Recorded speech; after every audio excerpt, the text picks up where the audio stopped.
mari kita wujudkan rasa syukur kita kepada Allah Subhanahu wa taala dengan beramal dan berbagi kepada saudara-saudara kita yang terkena bencana alam. Apalagi Ustadz ulangi, hari ini kita sedang berada di bulan puasa, yaitu bulan Ramadan, yang dimana bulan Ramadan juga disebutkan namanya sebagai bulannya berbagi atau bulannya bersedekah.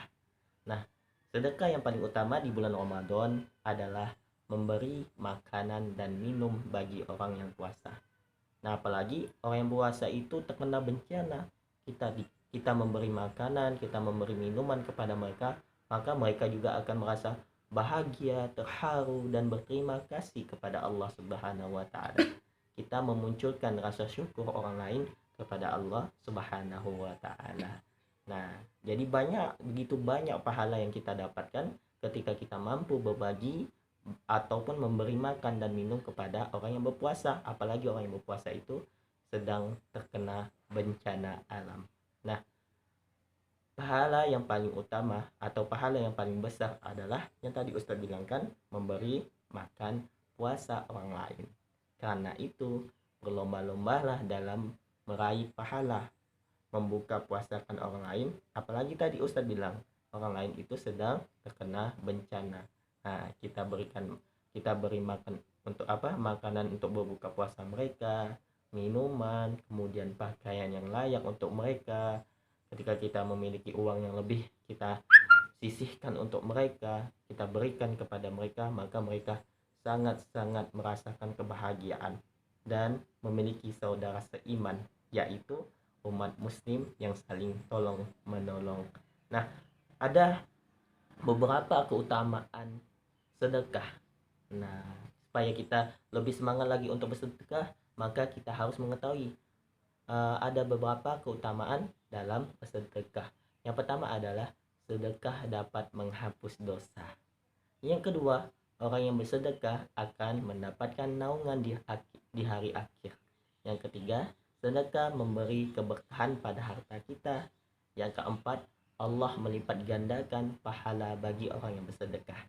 Yang kelima, terdapat ilmu pintu surga yang khusus, di mana orang yang boleh masuk pintu surga itu adalah orang-orang yang bersedekah. Nah, yang keenam, sedekah menjadi bukti keimanan seseorang. Yang ketujuh, agar dapat mencegah pedagangan melakukan maksiat dalam jual beli. Nah, sedekah itu dapat mencegah pedagangan melakukan maksiat dalam jual beli. Yang selanjutnya, orang yang bersedekah merasakan dada yang lapang dan hati yang bahagia. Bukan hati yang ngendut ya. Oh, saya nih sedekah 10.000, uang saya sisa sedikit. Bukan, tapi malah merasakan hati yang berbahagia. Nah, kemudian pahala sedekah itu berkembang, mengalir terus menerus, maka ada sedekah jariah. Nah, ya. Kemudian boleh iri, kita boleh iri terhadap orang yang dermawan bersedekah. Jadi kita berlomba-lomba, mereka bisa bersedekah, masa kita tidak bisa bersedekah? Nah, kita berlomba-lomba untuk bersedekah. Kemudian sedekah dapat membebaskan kita dari siksa kubur. Bayangkan, kita disiksa kubur, kemudian datang pahala sedekah membela kita agar kita tidak disiksa kubur oleh malaikat. Kemudian sedekah dapat menjauhkan diri kita dari api neraka. Tidak mau kan masuk neraka, tidak mau kan mendekati api neraka, maka sedekahlah. Karena yang terakhir tadi, sedekah dapat menjauhkan diri kita dari api neraka.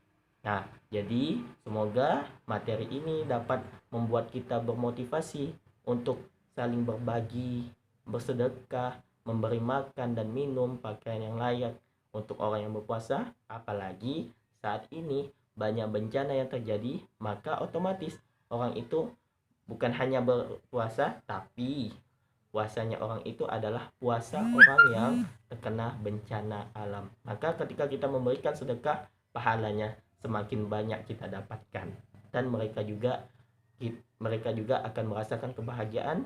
Kita juga bisa meringankan kesedihan dan ketakutan mereka karena telah terjadinya bencana alam terhadap mereka. Nah, sekian materi dari Ustadz. Semoga kita semuanya bisa beramal soleh, bisa berbagi sesama muslim, sesama saudara seiman kita, dan kita semua juga akan dikumpulkan oleh Allah dalam syurganya nanti. Sekian dari Ustadz. Assalamualaikum warahmatullahi wabarakatuh.